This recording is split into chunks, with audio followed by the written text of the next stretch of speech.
Nathan Oakley. This is Let's Talk About Stuff, episode 7. Thank you for joining me. So first I got a couple of updates for you, and then I want to talk about some movies. First update. I just went in for my post-op, and apparently my surgery has gone really well. Still some numbness in there, but they told me that is normal. So, and it's going to take a while for that to go away. So, however, I have to wait another 3 weeks just to put on my hearing aid, which I already have. So, the appointment is not until January 14th. And what they have to do is they have to try to fit. Well, they have to try to fit the hearing aid. And I guess because it needs, I guess it depends on the magnet, how strong the magnet needs to be in order to place the hearing aid where it needs to go. So, I gotta wait another 3 frustrating more weeks. Can't get any more frustrating than that. I'm going to say yes, but I'm not going to jinx it.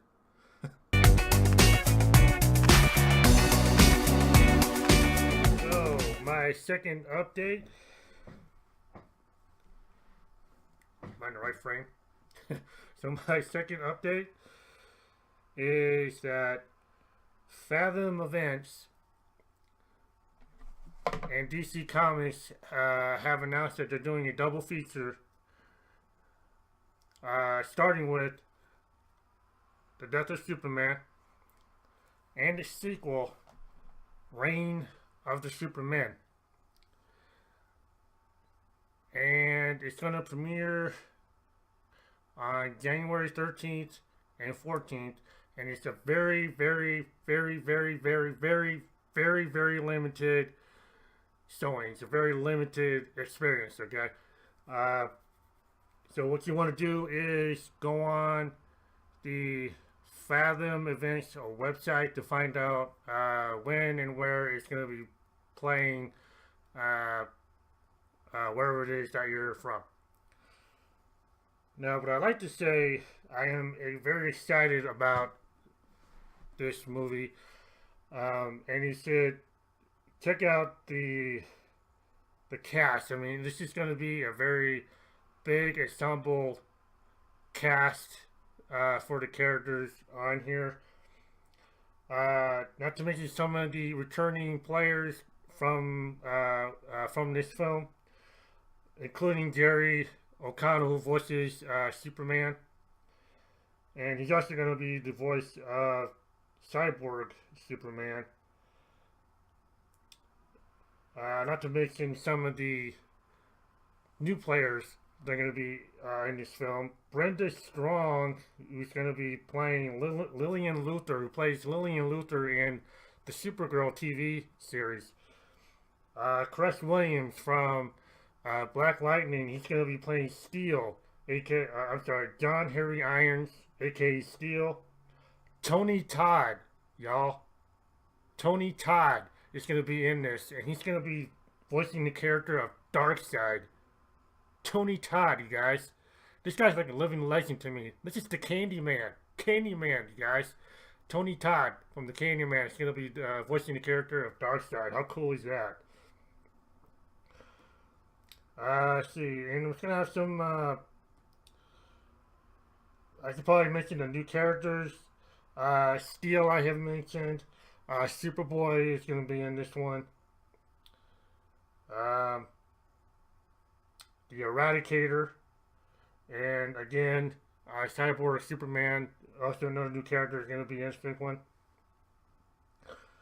So, I am very excited to see this movie, and like I said, it's a huge cast. There's a lot of characters, a lot of cast members in this movie, voicing a lot of characters, and again, there's going to be a lot of returning players from this one right here. So, check it out. Check out the website, the Fathom Events website. Find out when and where it's going to be playing in your area. and give out your support for this movie. I am going to give out my support for this movie, as you can tell, and that's it. Go check it out, and now we'll be back on the next episode to give you my review of this film. So check it out.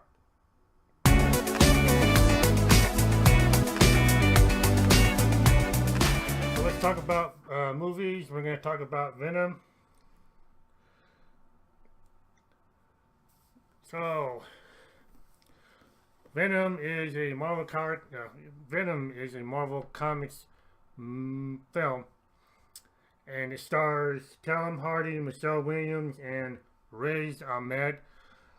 Tom Hardy plays Eddie Brock, aka Venom. Michelle Williams plays his girlfriend, and Riz Ahmed plays his nemesis. And if you read the comic books, Venom is a symbiote, and it consumes Eddie Brock's body. And what he does is that he's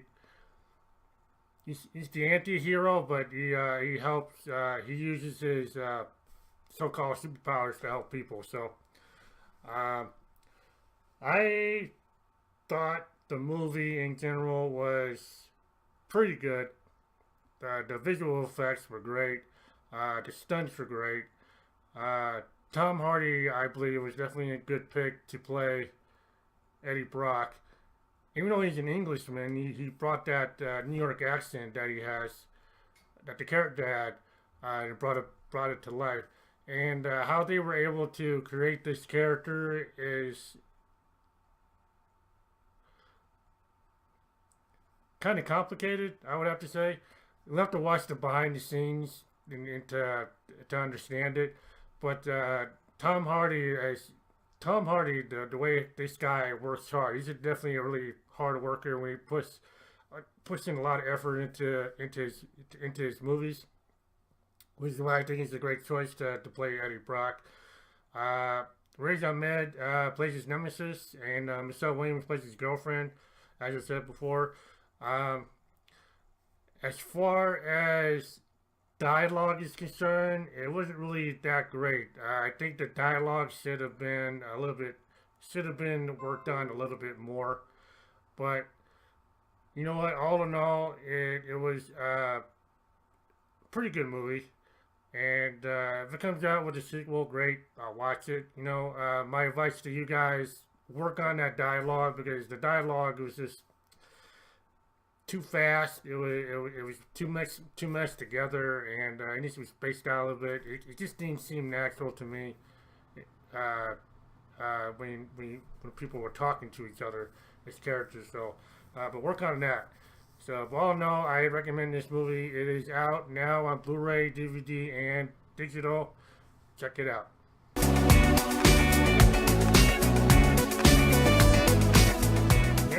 Talk about an independent movie called Mandy. This movie stars Nicolas Cage, Andrea Riseborough, and Linus Roach.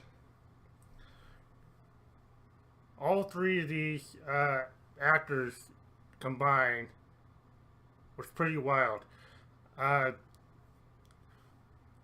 What the synopsis is in this film is Nicolas Cage's character goes on a psychedelic revenge trip to avenge his girlfriend's murder. And I say psychedelic because, for one thing, it was filmed as if it was made in the 1980s. With the grainy film, with the 80s music, all kinds of 80s music, whether it's heavy metal or rock and roll, whatever. And drugs are definitely involved in this. And you get to see Nicolas Cage at his craziest best. If you've ever seen Nicolas Cage being crazy, you know how he is when he's crazy. So, and he is ridiculously crazy in this movie. It's I wouldn't say it's his best acting, but it's definitely uh, up there at his best. And if we, it's definitely not something you would see Nicolas Cage being in, especially in quite a while. And it definitely got some great reviews by the audience and the critics involved. It's I don't want to spoil the film, but it's really, let's just keep it this way. It's definitely a really psychedelic type of film. It really is. It was wonderfully directed. It was well written, and it was well acted. Linus Rhodes plays a cult leader, and he plays that guy out really well. And keep in mind, Linus Rhodes and Andrea Riseborough are both English, which is probably why they're such great actors, because they're English. English people are normally great actors. So that's all I got to say about that. So, and Nicolas Cage, he just brings out the best out of him, as he always tries to do in any film, whether it's good or bad. He brought out the best of him in this one. So this film is not rated. It is very gory. It is very violent, and it's definitely a lot of strong language in this film. So not recommended to watch with kids at all. So, but this movie is out now on Blu-ray, DVD, and digital. So check it out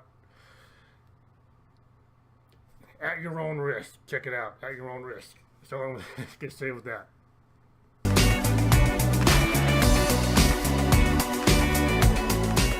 So the last thing I'm going to talk about is The House with the Clock in Its Walls.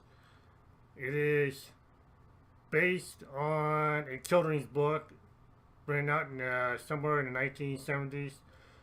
To be honest with you, I don't remember if I ever read that book at all. However, this movie stars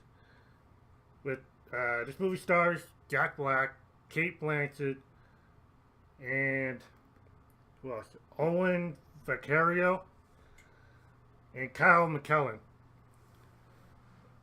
And it is also, I should mention this, it is also directed by Eli Roth.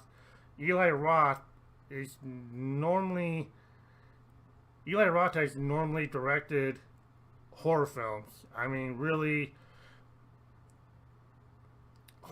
horrific, gory, sexualized type horror films.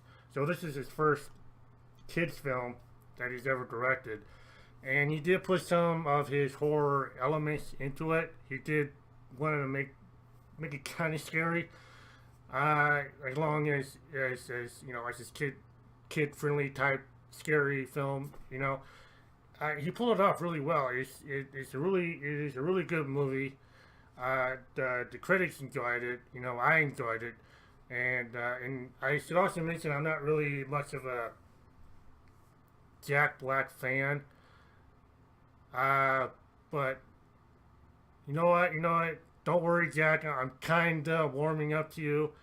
The last movie you did, I liked, which was the Jumanji, Welcome to the Jungle. I thought that movie was pretty good. And what made me want to see this movie was the fact it was Eli Roth, a horror director, directing a kids movie. That's what drew me to this movie. And I think it worked out really well. You guys did a terrific job. The little kid, Owen, I don't remember the name of the character that he played, but the actor, Owen Vaccaro, did a terrific job. I mean, he's a lot like me, I think. You know, he's a little out there. He's intuitive and different from everybody else. I mean, so is Jack Black. I mean, except for Jack Black, he's really out there. So, and Kate Blanchett, I just love Kate Blanchett. Yeah, she's just a terrific actress. She's very beautiful. Uh, I've been a fan of hers since the Lord of the Rings uh, trilogy. She's just she's just an ultimately terrific actress. You know, everything she does it really well. And when she did Thor Ragnarok, playing the villain, I actually love it when she plays the villain. She does a great job of doing that too. I mean, she was beautiful, crazy, sexy. There's a word in my mind I can't think of, but I'm sure it'll come to me. But she was really great in that film. She played the villain in Indiana Jones, the Kingdom of Crystal, the Kingdom of Crystal Skull, which she played the villain in that one, and she did a terrific job in that too. So, anyway, back to the movie. Kate Blanchett, and Owen, Kate Blanchett and Jack Black, they both play witches. In Jack Black's case, he plays a warlock. Kate Blanchett plays a witch, and there's a lot of magical elements involved in this movie. And Owen plays a kid who lost both of his parents, who goes to go live with his uncle, Jack Black. So it is a great kids film. It is great for everybody to watch. It's a great family film to watch. It does have some comedy. It has some scary moments in it. And it's just a wonderful family movie. And it's out now on Blu-ray, DVD, and digital, so check it out. And that is it. That's all I got for now. So, again, I'll keep you updated on the hearing aid thing, and I will be back to give you my review on the Reign of the Superman when it's out on theaters. Again, the Reign of Superman and the Death of Superman will be played as a double feature. Again, go on the Fathom Events website, check it out, go watch the movie. And I should also say that these films are in continuity of all these other films, starting with Justice League War. On my next episode, I will show you what those movies are. But yep, that is it for today. I am Nathan Oakley, and until then, I will see you on the bounce.